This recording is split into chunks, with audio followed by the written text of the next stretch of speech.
저는 돈이 늘어날수록 마음은 더 불안해졌습니다. 통장에는 여유가 있었는데 제 인생에는 여유가 없었습니다. 그리고 노년에 와서야 알았습니다. 문제는 돈의 양이 아니라 돈을 대하는 제 태도였다는 걸. 지난주 통장 잔고를 확인했습니다. 적지 않은 금액이 있었습니다. 젊을 때 생각하면 이 정도면 충분히 여유로운 금액이었습니다. 그런데 왜 저는 여전히 불안한 걸까요? 왜 돈이 많아질수록 더 불안해지는 걸까요? 왜 어떤 노인은 적게 가져도 편안한 걸까요? 왜 재산이 있어도 마음은 늘 부족한 걸까요? 왜 돈이 아니라 태도가 노년의 평온을 결정하는 걸까요? 그 질문들이 제 머릿속을 떠나지 않았습니다. 평생을 돈을 위해 살았는데 왜 저는 편하지 않은 걸까요? 돈을 벌었는데 왜 마음은 채워지지 않는 걸까요? 젊을 때 저는 가난했습니다. 먹고 사는 것도 힘들었고 입을 옷도 변변치 않았고 살 집도 없었습니다. 그 가난이 저를 초라하게 만들었고 그 결핍이 저를 부끄럽게 만들었습니다. 돈만 있으면 모든 게 해결될 거야. 그렇게 믿었습니다. 돈이 있으면 존중받을 수 있고 돈이 있으면 행복할 수 있고 돈이 있으면 편안할 수 있다고 생각했습니다. 그래서 악착같이 벌었습니다. 남들보다 먼저 일어나고 남들보다 늦게 잤습니다. 쉬는 날도 없었고 놀 시간도 없었습니다. 오직 돈을 벌기 위해 모든 걸 참았습니다. 돈이 있어야 존중받는다고 믿었습니다. 가난하면 무시당한다고 생각했습니다. 그래서 더 열심히 일했고 더 열심히 모았습니다. 사람들이 저를 함부로 대하지 못하게 돈을 벌었습니다. 가족을 위해 모았습니다. 아이들에게 좋은 교육을 시켜주고 싶었고 좋은 환경을 만들어주고 싶었고 부족함 없이 살게 해주고 싶었습니다. 내가 겪은 가난은 우리 아이들은 안 겪게 해야지. 체면을 위해 모았습니다. 사람들 앞에서 초라해 보이고 싶지 않았고 무시당하고 싶지 않았고 뒤처져 보이고 싶지 않았습니다. 이 정도는 있어야 사람들이 무시하지 않지. 미래를 위해 모았습니다. 나중에 늙어서 돈 걱정 없이 살고 싶었습니다. 자식들에게 짐이 되지 않고 싶었고 불편하게 살고 싶지 않았습니다. 조금만 더 모으면 나중에 편해질 거야. 그렇게 30대, 40대, 50대를 보냈습니다. 쉬지 않고 일했고 쉬지 않고 벌었고 쉬지 않고 모았습니다. 통장 잔고가 늘어났고 재산이 쌓였고 돈이 모였습니다. 조금만 더 있으면 편해진다. 그 생각으로 버텼습니다. 지금은 힘들어도 조금만 더 모으면 편안해질 거라고 믿었습니다. 조금만 더, 조금만 더. 그런데 그 조금만 더는 끝이 없었습니다. 100만 원이 모이면 1000만 원이 필요했습니다. 1000만 원이 모이면 억이 필요했습니다. 돈은 늘었지만 만족은 오지 않았습니다. 돈은 쌓였는데 제 마음은 한 번도 가벼워진 적이 없었습니다. 오히려 돈이 늘어날수록 불안도 함께 늘어났습니다. 이 돈을 잃으면 어쩌나? 이걸로 충분할까? 60대가 되고 은퇴를 했습니다. 이제는 더 이상 벌 수 없었고 모은 돈으로 살아야 했습니다. 계산을 해봤습니다. 이 돈으로 얼마나 살 수 있을까? 언제까지 버틸 수 있을까? 계산할수록 불안했습니다. 이걸로 부족하면 어쩌나? 예상보다 오래 살면 어쩌나? 갑자기 큰 돈이 들어가면 어쩌나? 돈이 있어도 편하지 않았습니다. 자식 문제로 걱정이 생겼습니다. 아들이 집을 사고 싶다고 했습니다. 제가 도와줘야 할 것 같았습니다. 하지만 도와주면 제 노후 자금이 줄어듭니다. 안 도와주면 아들이 서운해할 것 같았습니다. 어느 쪽을 선택해도 마음이 불편했습니다.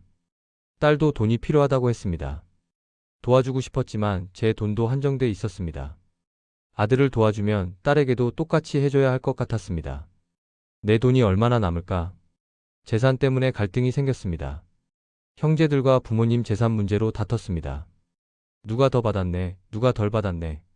돈 때문에 관계가 나빠졌습니다. 친구들과도 비교했습니다. 누구는 집이 2채래, 누구는 연금이 많대.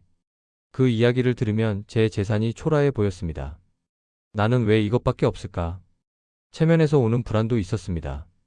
사람들 앞에서 가난해 보이고 싶지 않았습니다. 그래서 돈을 썼습니다. 필요 없는 것도 사고 비싼 것도 사고 과시하기 위해 썼습니다. 하지만 쓰고 나면 후회했습니다. 왜 샀을까? 이 돈 아껴야 하는데. 그런데 또 체면이 걸리면 또 샀습니다. 그 반복이 저를 지치게 만들었습니다. 잃을까봐 더 초조해졌습니다. 투자한 돈이 줄어들까봐 매일 확인했습니다. 주식이 떨어지면 밤잠을 설쳤습니다. 은행 금리가 떨어지면 불안했습니다. 돈을 지키는 게 돈을 버는 것만큼 힘들었습니다. 아니, 더 힘들었습니다. 벌 때는 희망이라도 있었는데 지킬 때는 두려움뿐이었습니다. 이게 정말 내가 바라던 노년인가? 스스로에게 물었습니다. 평생을 돈을 위해 살았는데 왜 저는 편하지 않은 걸까요? 돈은 있는데 왜 마음은 늘 불안한 걸까요? 그러던 어느 날 우연히 공자에 대한 글을 읽었습니다. 젊을 때도 들어본 이름이었지만 별로 관심이 없었습니다. 그냥 옛날 학자 정도로만 알고 있었습니다. 그런데 그날 공자의 말 하나가 눈에 들어왔습니다. 지족. 만족할 줄 아는 것. 젊을 때는 그 말이 이해되지 않았습니다. 만족하면 어떻게 발전해?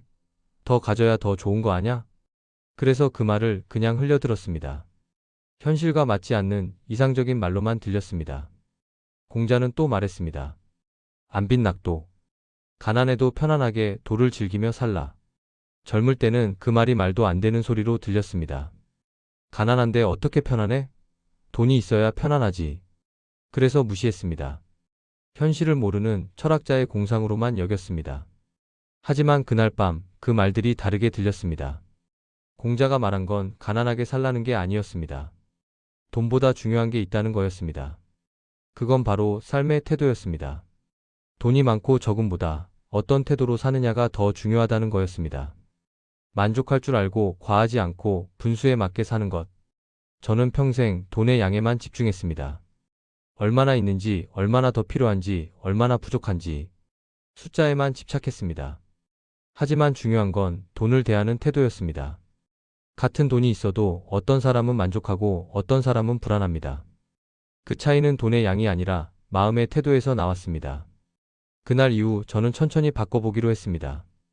돈의 양을 바꾸는 게 아니라 돈을 보는 제 태도를 바꾸기로 했습니다. 쉽지 않았습니다. 먼저 비교를 줄였습니다.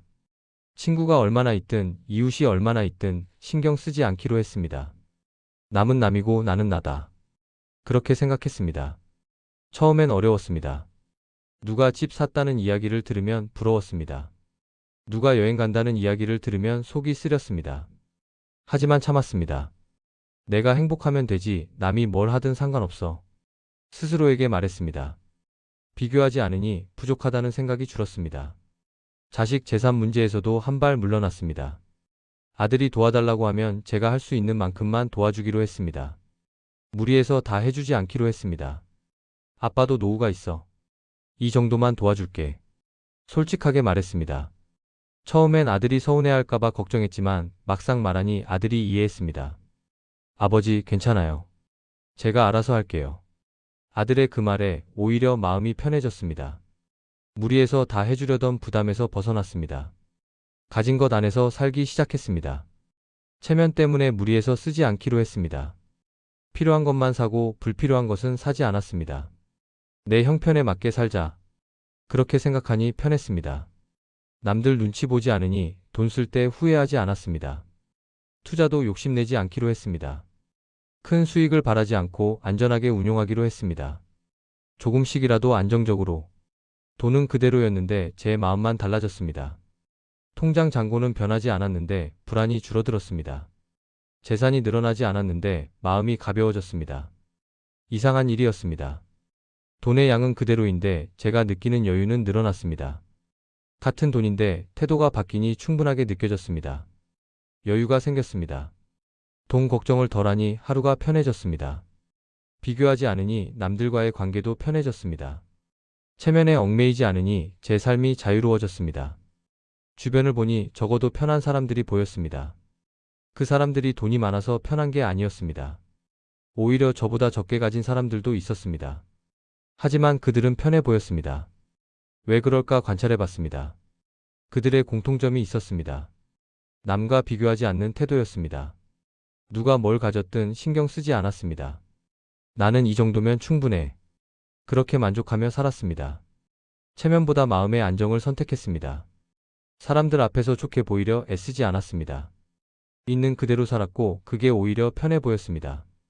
가진 것 안에서 살아갔습니다. 무리해서 더 쓰지 않았고 무리해서 더 사지 않았습니다. 필요한 것만 가지고 그 안에서 즐겼습니다. 돈을 쥐고 사는 게 아니라 돈에 쥐이지 않고 살았습니다. 돈이 주인이 아니라 자신이 주인이었습니다. 돈에 끌려다니지 않고 돈을 도구로 썼습니다. 친구가 물었습니다. 너 요즘 편해 보여. 돈을 많이 벌었어? 저는 웃으며 말했습니다. 아니, 돈은 그대로야. 그냥 마음을 바꿨어. 뭘? 비교하지 않고 만족하려고 노력해. 그랬더니 지금 있는 돈이 충분하게 느껴지더라고. 친구가 고개를 끄덕였습니다. 그것도 지혜구나. 저는 말했습니다. 나는 평생 돈을 쫓았어. 그런데 돈이 늘어날수록 마음은 더 불안했지. 이제야 알았어. 문제는 돈이 아니라 내 태도였다는 걸. 공자가 말한 게 이거였구나 싶었습니다. 지족, 안빈낙도. 돈의 양이 아니라 만족하는 마음. 가난해도 편안할 수 있는 태도. 노년의 평온은 돈의 양이 아니라 돈을 대하는 태도에서 결정됐습니다. 많이 가져도 불안한 사람이 있고 적게 가져도 편안한 사람이 있었습니다. 그 차이는 돈이 아니라 마음이었습니다. 많이 가진 사람보다 편안한 마음을 가진 사람이 더 부자였습니다. 통장 잔고가 많은 사람보다 만족할 줄 아는 사람이 더 여유로웠습니다. 재산이 많은 사람보다 비교하지 않는 사람이 더 행복했습니다. 손주가 물었습니다. 할아버지, 부자가 되려면 어떻게 해야 해요? 저는 잠시 생각하다 말했습니다. 많이 가지는 게 부자가 아니야. 그럼 뭐예요? 만족할 줄 아는 게 부자야. 지금 가진 걸로 충분하다고 느끼는 게 진짜 부자지. 손주가 고개를 갸웃했습니다. 그럼 할아버지는 부자예요? 저는 웃으며 말했습니다. 할아버지는 이제 부자가 되려고 노력 중이야. 돈을 더 버는 게 아니라 만족하는 법을 배우고 있어. 이제 저는 돈보다 마음의 여유를 먼저 챙깁니다. 통장 잔고를 확인하기 전에 제 마음 상태를 확인합니다. 돈이 충분한지 묻기 전에 제가 만족하고 있는지 물어봅니다. 그게 제가 늙어서야 알게 된 진짜 부자의 모습이었습니다. 많이 가진 사람이 아니라 만족할 줄 아는 사람. 비교하지 않는 사람, 체면에 흔들리지 않는 사람. 요즘 저는 제 돈에 대해 감사합니다. 많지는 않지만 이 정도면 충분합니다. 부족할 수도 있지만 이 정도면 괜찮습니다. 더 많이 벌려고 애쓰지 않습니다. 더 많이 모으려고 초조해하지 않습니다. 지금 있는 것으로 만족하며 살아갑니다. 비교하지 않으니 부족하지 않습니다. 체면을 버리니 여유롭습니다. 만족하니 평온합니다. 공자가 말한 노년의 돈이 이제야 이해됩니다. 많아도 불안한 이유는 만족을 모르기 때문이었습니다. 적어도 편한 이유는 만족할 줄 알기 때문이었습니다. 노년의 진짜 부는 통장 잔고가 아니라 마음의 여유였습니다. 재산 목록이 아니라 만족하는 태도였습니다. 돈의 양이 아니라 돈을 대하는 마음이었습니다. 이제 저는 제가 돈에 대해 어떤 태도를 갖고 있는지 매일 확인합니다. 오늘 제가 비교했는지, 오늘 제가 체면에 흔들렸는지, 오늘 제가 만족했는지, 그걸 점검합니다. 비교했으면 내일은 안 하려고 노력합니다. 체면에 흔들렸으면 내일은 무시하려 합니다. 만족하지 못했으면 내일은 감사하려 합니다. 완벽하지는 않습니다. 가끔 또 비교할 때도 있고 가끔 또 불안할 때도 있습니다. 하지만 예전과 다른 건 이제는 그걸 알아차린다는 겁니다. 아, 지금 내가 또 비교하고 있구나. 그 순간 멈춥니다. 그리고 다시 생각합니다. 나는 이 정도면 충분해. 공자가 말한 노년의 돈이 이제야 정말로 이해됩니다. 그건 돈의 양을 말하는 게 아니라 돈을 대하는 태도를 말하는 거였습니다. 지족, 안빈낙도. 만족할 줄 알고 분수에 맞게 사는 것. 많아도 불안한 이유는 끝없는 욕심과 비교 때문이었습니다. 적어도 편한 이유는 만족과 감사를 아는 마음 때문이었습니다. 노년의 평온은 돈의 양이 아니라 돈을 대하는 태도에서 결정됩니다. 많이 가진 사람보다 편안한 마음을 가진 사람이 더 부자입니다. 이제 저는 돈보다 마음의 여유를 먼저 챙깁니다. 비교하지 않고 만족하고 감사하며 살아갑니다. 그게 제가 늙어서야 알게 된 진짜 부자의 모습이었습니다. 공자가 말한 노년의 돈. 그건 통장 잔고가 아니라 마음의 태도였습니다. 많아도 불안할 수 있고 적어도 편할 수 있는 이유. 그건 모두 돈을 대하는 마음에서 결정됐습니다.